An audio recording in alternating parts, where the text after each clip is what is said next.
Welcome into another edition of the James Boyd Podcast. I, of course, am James Boyd, joined by my editor, Jim Aiello. And Jim, we are back after another Colts victory, but a bizarre weekend here in Indianapolis with some pregame injuries, one involving Anthony Richardson, the other one being Javarius Ward. So let's start there.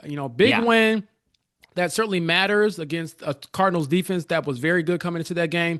Still Yep. hung 31 points on them. But a lot of the action and a lot of the post-game discussion was about what happened in pregame. So just to give a quick rundown for those of you who already know this, Anthony Richardson suffered an orbital fracture to his face. He's going to be out for at least the next 4 games, going on IR. And then Mooney Ward, we don't know what his status is going forward because he suffered a concussion running into Drew Ogletree on an accidental, I guess, route or something like that, where they both were running on the field at the same time. So, Yeah. yeah, a lot of news coming into that game. So, what are your initial thoughts on everything that happened, starting with Anthony Richardson being the biggest name involved here? Yeah, man, like it was a weird morning. I mean, I'm not even at the stadium like you were, but like we saw that there was a pregame injury and we heard it was with the stretching band and it just seems silly, frankly. Like you're like, how do you hit me? Like I think everybody's picturing like a rubber band snapping back and hitting him in the face. Like, well, like how ridiculous, right? And then eventually we hear like more reporting, what's going on this, and it sounds like awful, frankly. Like the pole comes and hits him in the face and fractured orbital bone. He's out. They put him on IR. It's just like, honestly, man, I can't help but feel terrible for him. I know like there's a lot of the messiness around him is of his own making, frankly. But like, God, you got to feel some of the injury luck on him is the word, and this latest one is insane. Like it's like the amount of bad luck he suffered on just that kind of stuff. He must think he's cursed. Honestly, I think I was messaging you and Zach Kiefer last night. That same thing. Like he must just think he's not meant to play in the NFL, or at least that thought it has to have crossed his mind because of some of the fluky injuries he's had. And the part that got me was like you mentioned after the game, and this is where I think you should speak to it. But like after the game, people were still shook. It must have been, I mean, really, really bad. And honestly, like they must, yeah. Talk about what the locker room was like afterward, because people were still talking about it even after a big win. Absolutely. And so for those listening, I usually will call Jim after the game. We'll go over like, hey, what do you want to cover? What angle do you want to take? And normally when you're talking about a post-game story, you're talking about everything that happened during the game and what happened Mm-hmm. perhaps after the game with some of the things that are said. But we had to kind of reverse engineer this story in a way to set Yeah. the scene of what took place beforehand. And the only person I spoke to who I believe was even in the locker room or nearby when Anthony Richardson got hurt, was Josh Downs. And he just said it was an unsettling scene, unnerving to a degree. And he really felt for Anthony because it was a very scary incident. And to kind of describe what took place, and this was all first reported by ESPN Stephen Holder, I was Yeah. able to confirm it for The Athletic. But from what I understand, AR had the stretching band attached to sort of like an apparatus or a pole or something in the locker room. And when he went to pull on it, it broke, and a piece of that apparatus then flung back and recoiled and hit him in the face at a very high rate of speed. So imagine the way I described it on 1075 The Fan this morning is imagine if you're standing in the batter's box and someone throws the ball at you at 90 miles an hour in your face. Like it's going to break your face. That's why they wear helmets. And so he did not have a helmet on during that pregame locker room setting, and he took the brunt of that force to his face. So very scary injury. It is one that could have been much, much worse. But talking to people behind the scenes, it sounds like that Anthony Richardson will be fine. He'll make a full recovery, all that. But his vision right now is kind of impaired because of the swelling, not necessarily because of any damage to his eye. His eye is That's good. fine. It's the Yeah. face. But, like I said, people are very, very happy.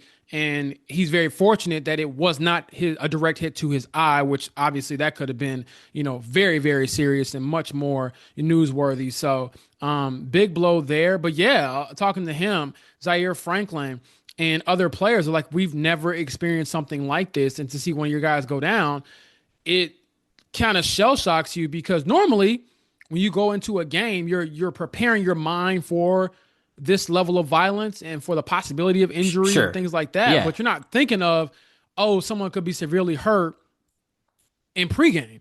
And so that was scary. And then I think the most poignant person I talked to was probably Riley Leonard, and just hearing his perspective, because he was saying, hey, I went from being two plays away to one play away. And now, if Daniel Jones gets hurt, I'm making my NFL debut, which is not how I envision my day starting at all. So that Right. was a lot Yeah. to unpack. And it puts the Colts kind of in this position now that Anthony has gone on IR, like I said, where they have to think, okay, what do we do here? It is on one hand a possibility to roll with Riley Leonard as your QB2, but Sure. the way I look at it, Jim, and this isn't a knock on Riley. I think that he's a fine rookie. I think he's coming along, and progressing well. And they drafted him for a reason. They think that he can be, I believe, a valuable backup in this league. They didn't draft him in the sixth round to be the guy. For all the Notre Dame fans out there, I'm sorry. But I do think they drafted him thinking he has some physical tools there, the running and the throwing, where if we, kind of hone him in, he could be a dude for us. However, Jim, my pushback to that is the Colts are the number one seed in the AFC right now. Yeah. And if Daniel Jones, who I believe he's missed at least multiple games due to injury in 4 of his first 6 years in the league, Yeah. if he misses time, this isn't a guy who's been an Iron Man throughout his career by any means, but if he misses time, how comfortable would you feel handing the keys to the AFC's number one seed to a guy who's never played in the NFL before? Uh, 0% comfortable. I like less than 1% comfortable.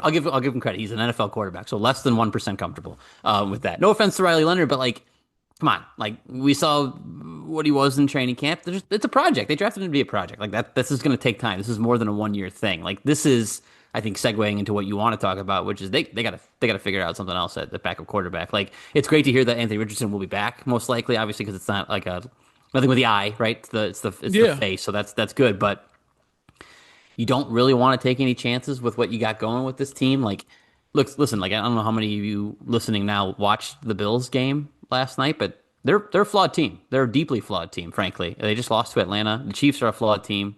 The Ravens, you don't need me to tell you, at 1-5, they're a flawed team. Like this was supposed to be like there's these 3 teams and everybody else in the AFC. Yeah. Not anymore. Like that's not how it works. That's not how it looks. The Colts are in it. They are very much in the race to be the best team in the AFC. Now, you can say like once it comes to January, would you pick them to beat the Chiefs? Probably not right now or whatever. But if that game's in Indy, they got a lot better chance of winning that game. And you right now have the inside track. You're the number 1 seed in the AFC right now. You have the inside track that you don't want to do anything to jeopardize that. Now, I'm not saying throw away the future, gamble on, go trade a 3rd round pick for another quarterback. I'm not saying any of that.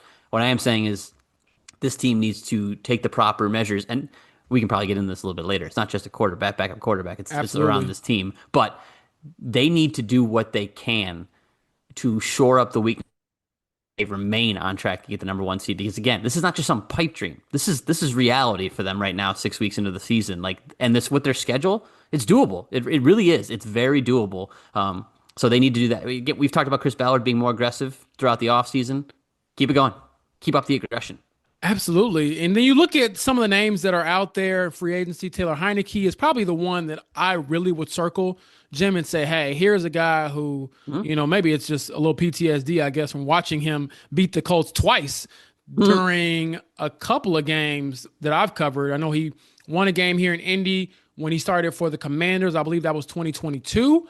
And then I want to say 2023 when they went down to Atlanta, he was starting then as well and gave him an L. So if he's someone you think you have a lot of respect for, he's, proven himself to be a valuable spot starter, go get him. I mean, he's 32, not too old. And he obviously got more experience than Riley Leonard, and someone who's proven he can at least get you or keep you afloat, rather, if someone has to miss some time. And like I said, you don't want to, jinx anything, but you do have to be prepared. I think more prepared than just having Riley Leonard step in there. So he's a name to keep in mind. Desmond Ritter's another one.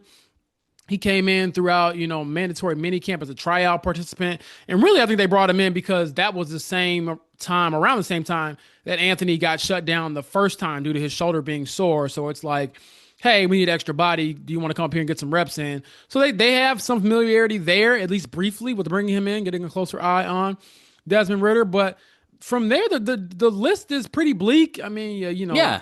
Nate Sudfeld, Jeff Driscoll, Ryan Tannehill, somebody still out there. He hasn't officially retired. Is he over the hill? I don't know. Something to keep in mind. You can also go the practice squad route.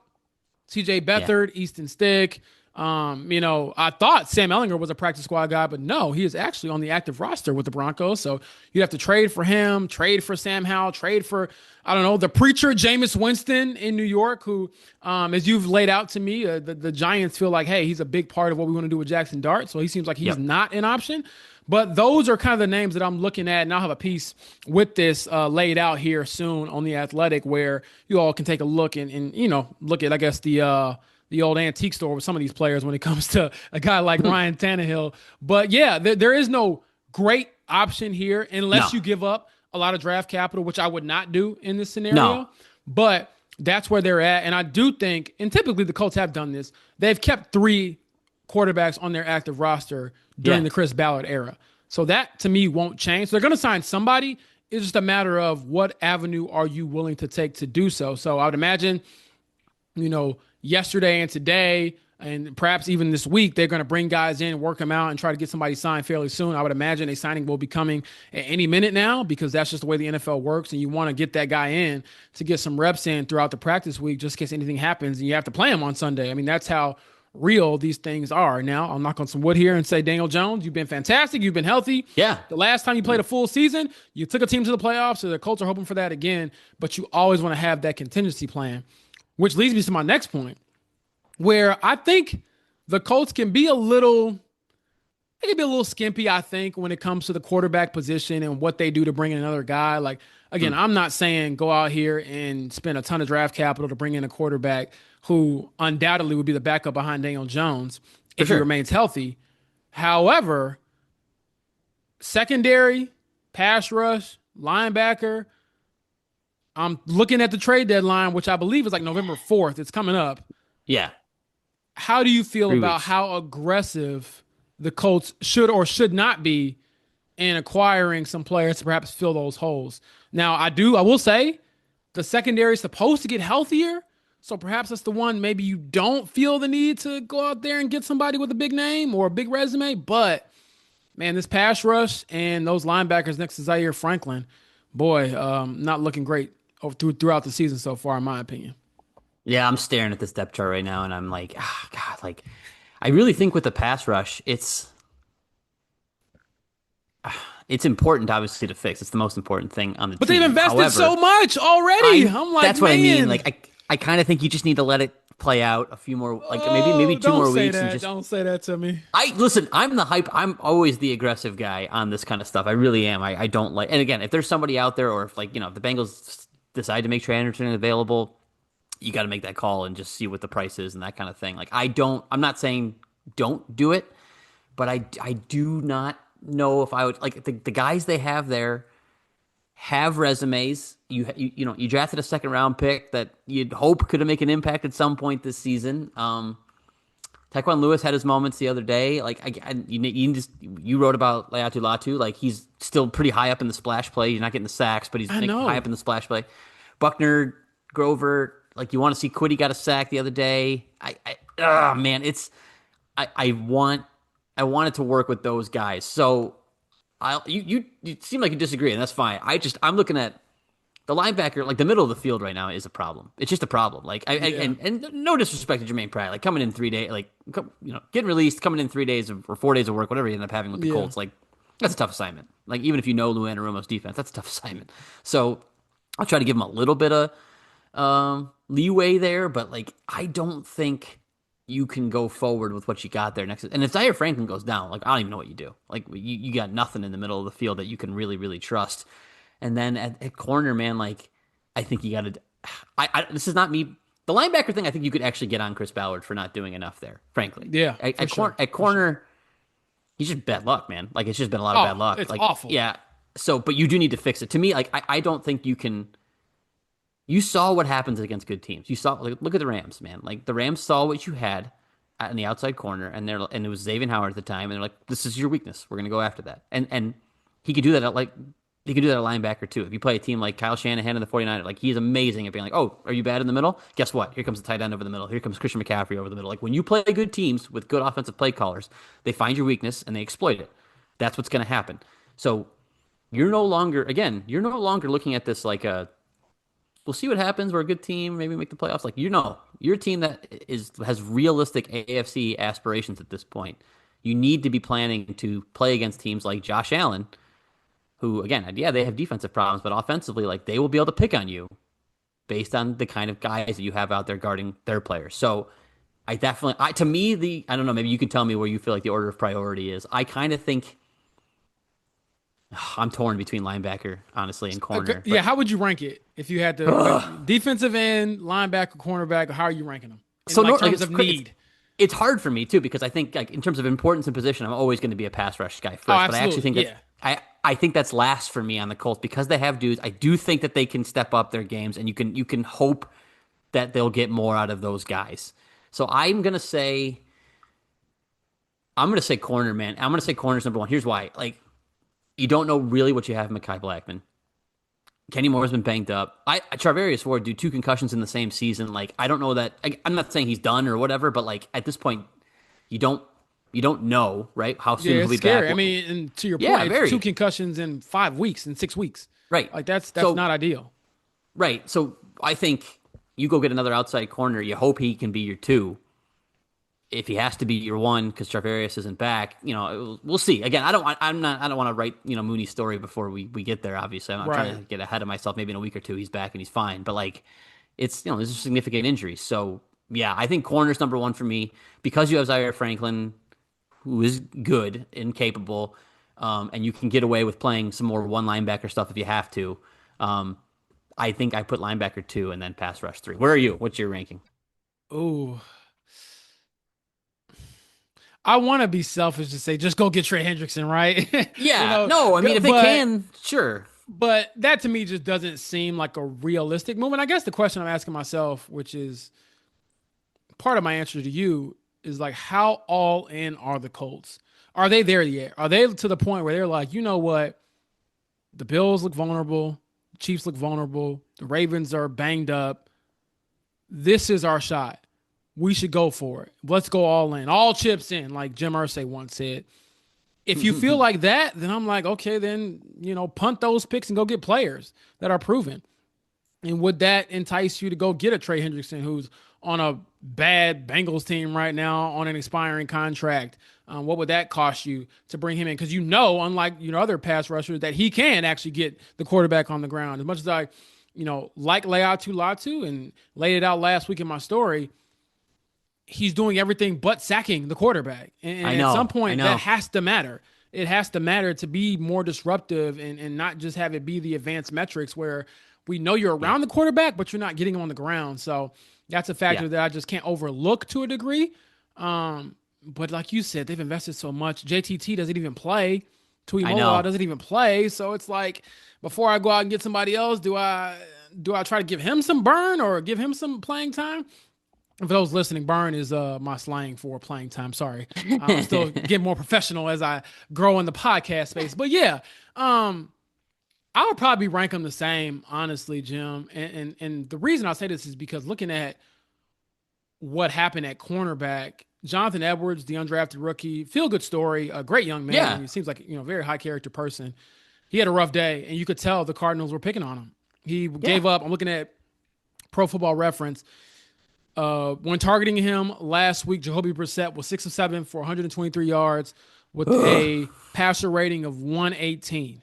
Like, it's as clear as day that as soon as Ward went down. Now, some of that probably has to do with the fact that they didn't game plan to play Edwards that much, and then it was like an hour before the game. It's like, oh, you're starting. So that's a different, perhaps if you can prepare an entire week around his strengths and weaknesses, you have a better game plan going into it for Lou Anarumo and company. But I just think that, you give Justin Herbert someone like that on the outside to target, he's going to pick on him. And it's not like the Chargers, they're banged up, don't get me wrong. Yeah. But, great quarterbacks, they still seem to always find the advantage or find the Yes. completion, so to speak, is the way Shane Steichen always phrases it. So in my mind, I think that you do probably want to go out and perhaps go get another cornerback, especially because we still don't have an update on Jalen Jones. He's Right. still out with a hamstring injury. So in my mind, I'm like, oh, you get him back. He started for you the last couple of years, multiple games. He's experienced, but we don't know where he's at physically and where's his conditioning like. Where is he at as far as being able to go out there and compete at a high level? I don't know. So if I had to lean somewhere, I might lean towards cornerback too, but man, that linebacker room, and also I would have to do more research on who's available, possibly. Which teams are kind of stinking it up right now, who could be selling at the trade deadline, what Yeah. linebackers are kind of out there. But they do seem to need a bit of a more rangy linebacker. I know Lou doesn't love linebackers in his scheme, but man, those boys get exposed every single week. And yes, Zaire Franklin, that was never really his strong suit in coverage, but I think he's had a fine season. I think he's been a fairly good player for them. Yeah. He gets a lot of flack because he's, runs his mouth and he can be arrogant at times. But the guy, he holds his own. It's just the people around him. I mean, to not really have an answer next to him, that is concerning. And that is something, like you said, Jim, we can't necessarily absolve Chris Ballard of. And I feel like that's always the life of a GM, right? You get the quarterback right Yeah. finally, and people are like, well, what about the linebacker, right? But that is something to keep in mind going forward. And I just wonder as the weeks go by, like for example, if they go on the road, they beat the Chargers, but it looks kind of the same where you're giving up, they gave up 400 yards last week to a backup quarterback. If it looks like that still, does that trigger something in you to say, okay, we got to change this because not only, yeah, we're winning because of it, but we want to make sure we can win when it matters the most. And this isn't sustainable. This isn't something that we can do in the come playoff time and really survive. So that is I guess a good problem for the Colts to have because Yeah. in years past they just haven't been at this position, Jim. But at 5-1, with games coming up against the Chargers, and then they have, I believe, Atlanta after that, in Berlin. I'm skipping a game. I'm missing a game somewhere in there. But the Titans, I'm sorry. So you got Chargers, then Titans, then you go to Don't Berlin overlook them. for Yeah. for the Falcons. And so it's like if you get to a couple of weeks from now and you're 6-2, you're 7-1, what are you telling yourself about what this season means and how much you want to hold on to future assets if you feel like your future, your moment, your chance is right now? So to pivot, I guess, a bit more, the reason I'm even having some of these thoughts is the Colts have kind of operated like a team that's trying to win right now. And one of the biggest things we can point to is the official benching of A.D. Mitchell. He did not play last week. He was inactive. So what did you think of that decision, Jim? Although we kind of knew that was probably coming based off of the non-commitment from Shane Steichen throughout most of last week and really the way he's been since the blunder and the drop touchdown in LA. Well, now you got my brain working in different ways because now I'm thinking maybe you got a trade piece there. Oh gosh, you really got my brain thinking too. We don't have enough time on this podcast. Oh my god. No, sorry, but I'm like, here's what I'll say. Like my initial reaction when you asked the question was like, though. That's a good thought. I didn't notice it almost during the game because they're so set at receiver right now. Josh Downs looks great. Pittman looks great. Alec Pierce, again, if you guys listen to the Athletic Football Show, Robert Mays and those guys do a fantastic job. They're breaking down Alec Pierce like he is rounding out into an excellent all-around receiver. I mean, some of that catch he made, I think it was like that inbreaker that he had to like spin his body and make the catch, contort his body, make the catch. Like he is just so good with the ball in the air, so reliable. His route running is getting better. He's far more now than just a deep threat. Yep. They don't. Again, you don't want to trade from depth because eventually you need depth all the time. But I don't know, with Ashton Dulin there showing that he could be a pretty capable wide receiver 4. I don't know. I'm just saying, if you needed some extra ammo, A.D. Mitchell's got plenty of talent. People like him. You might be able to. I don't know. Anyway, I'm getting off track. I think Shane Steichen. Sorry, you got my brain going on trades, and now I'm not gonna be able to stop. Shane Steichen did what I think was needed, right? With A.D. Mitchell, he's a talented guy. He didn't do this on purpose. He doesn't deserve to be, kicked off the team. Or vilified or something. Yeah. But a message was sent. Right? Shane Steichen, this team, you watch the way this offense operates, it's all about execution of the finest details, right? Mm-hmm. And if you're off on those details, it's not going to work. And A.D. Mitchell is the kind of guy who's just not on the finer points of details, right? We kind of went through this with Anthony Richardson, frankly. It's just not on the details to the way that Shane Steichen expects his players to be. And so the message has been sent to A.D. Mitchell and to the rest of the team. If you're not on it, you're not going to play. So I respect it. It's one of those things too. Injuries happen in the NFL. We already saw Alec Pierce get banged up. Pittman's got his own injury history. So does Josh Downs. I will say, they're if they don't trade him, there will come a point in the season where they need AD Mitchell. They need him to step up, and so hopefully this was the I don't even know the warning that he needs to kind of wake up and be all the way in because again we've talked about it 100 times. The talent's obviously there. Absolutely. And to your point, I think the way I kind of interpret it was like the coach said, we don't have time to worry about your development with the way our season is going right Yeah, now. This isn't 1 year they're right. ago with Anthony trying to figure it out. You're trying to figure it out. They like, no, we have it figured out. And you're not a part of the figuring it out.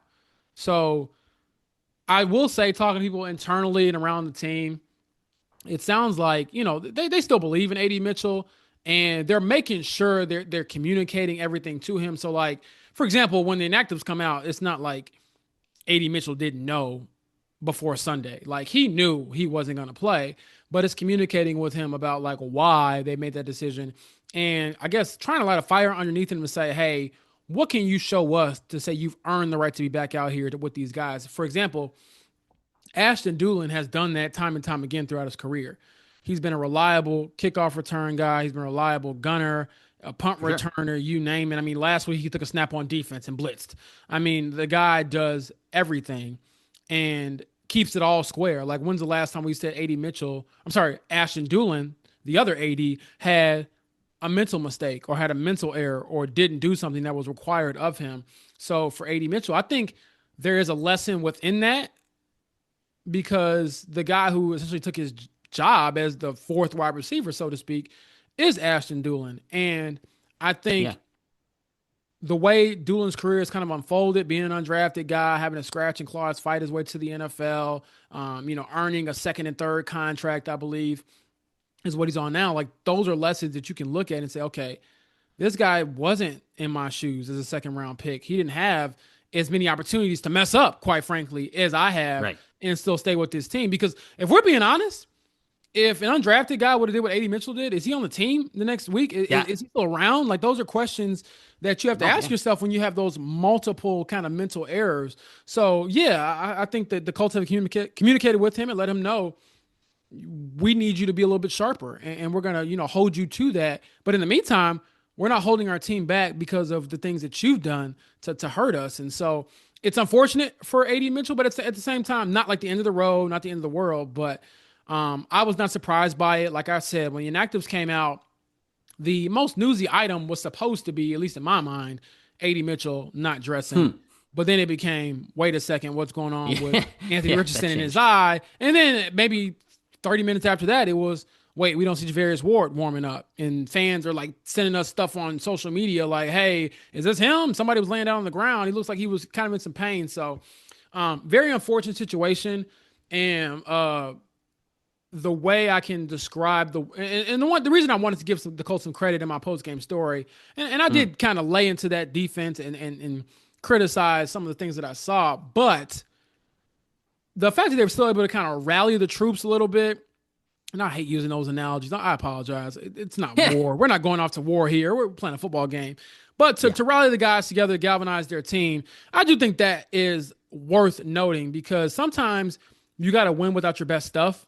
And to me, that's what the Colts showed that they're capable of doing on Sunday. And really, talking to Alec Pierce, who had made his return for the first time in a couple weeks, he said, yeah, I haven't been on any team, at this level. Now, he's only been in the league for a few years, but he was like, normally you don't win by 34. You don't win by 20 like they've done three times this year. This is the Yep. NFL.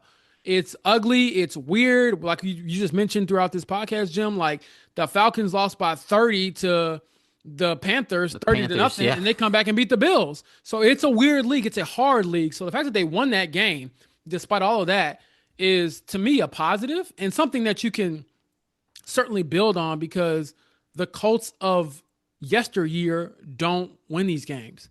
They don't pull these games out. And so Nope. that to me is what's most alarming. I would encourage you all, and Jim, I'm sure you checked it out, the piece that Zach Kiefer wrote about Yep. Daniel Jones and how he's kind of, reinvented himself with the Colts, but also how the Colts have kind of reinvented themselves around him. I mean, this is, in my opinion, a very unique situation for this team to be in and something that they can certainly be proud of. Yeah, I mean, honestly, it's like the way you're talking about the how well positioned this team is. It just again, it just brings me back to the conversation we were having like 20 minutes ago. Is like this team needs to be proactive about fixing its problems, and some of it will be fixed by getting some injured guys back, and maybe some other guys on the defensive line, hopefully, kind of taking a step forward and playing a little bit better. But you're about to play a Chargers team that's been pretty banged up on the offensive line. Justin Herbert's kind of been running for his life in a lot of these games. You need to see them look like they can take over a game, frankly, and keep I'm trying to qualify how I want to call Justin Herbert. Yeah, probably an all-pro caliber quarterback. See if you can Yeah. keep him wrangled, because honestly, the Chargers are the kind of team that you're probably going to see if first round of the playoffs, right? Like you might not see the Bills or Chiefs or who knows, but that's the kind of team you're probably going to see in the first round of the playoffs. So this will be a really, really good test for the Colts. They haven't really had an AFC test outside of Denver, who looks, I don't know. I can't ever decide what Denver looks like. They look terrible in London. They look okay before that. I don't know. I don't know what Denver is, but they have a good defense. It's an important game for the Colts to show Absolutely. that, hey, they are like, this is a team that, to answer your question, like how aggressive should they be, and like are they true, like how all in, all chips in should they be, like beating a team like the Chargers, handling a team like the Chargers, if they handle them like they've handled some of the teams in the past, that will show you, that should prove to Chris Ballard, not that he doesn't believe in his team, but to prove to Chris Ballard, like, hey, like this is a year, this is an opening. Like every once in a while you get these, especially in the middle of dynasties, like the Chiefs have, like every once in a while there's like a crack, there's like a chink in the armor, and there's a year where nothing seems to be going quite the way you expected it to be. Obviously, it's happening with the Ravens and the Bills and the Chiefs. Again, look like they're 3-3, and they're kind of they looked pretty back last time. They get Rasheed Rice back now, so maybe they just go on and cruise to 12 more wins in a row here or something like that. But I kind of think you look around the AFC right now and be like, yeah, it's gettable. It's gettable right now, and we can be the team that kind of surprises and goes on a run here. So I think beating a Chargers team that is good, that is solid, that has a great quarterback and really, really good coaching, that would be a nice next step to take as you kind of prove to yourselves and to people around the league that you're legit, not just a playoff contender, but an AFC contender. Absolutely. To give you an NBA analogy for that, I think it's when like the '04 Pistons won a championship. And that Yeah, was good when call. like the Lakers and Shaq were around, and you had Tim Duncan and the Spurs, and the Miami Heat won it in '06 with Dwayne Wade. And we saw the Heat get back to LeBron years later, where it was like, wait a second, Chauncey Billups was an MVP of the finals? He wasn't even an all-star that year. You know what I mean? So it's that Yeah, sort of feel for this team and an for opportunity for sure. them, again, to go out west and kind of prove themselves again. So we'll have more for you at The Athletic. But as always, thank you all for listening. And we will check in with you all next week, hopefully after no more injury blunders or weird things. And we will directly, personally, just say to Anthony Richardson, we hope you get, well soon, man, saying the Mooney Ward. And we will, for those listening, thank you all again. And we will talk to you all very, very soon.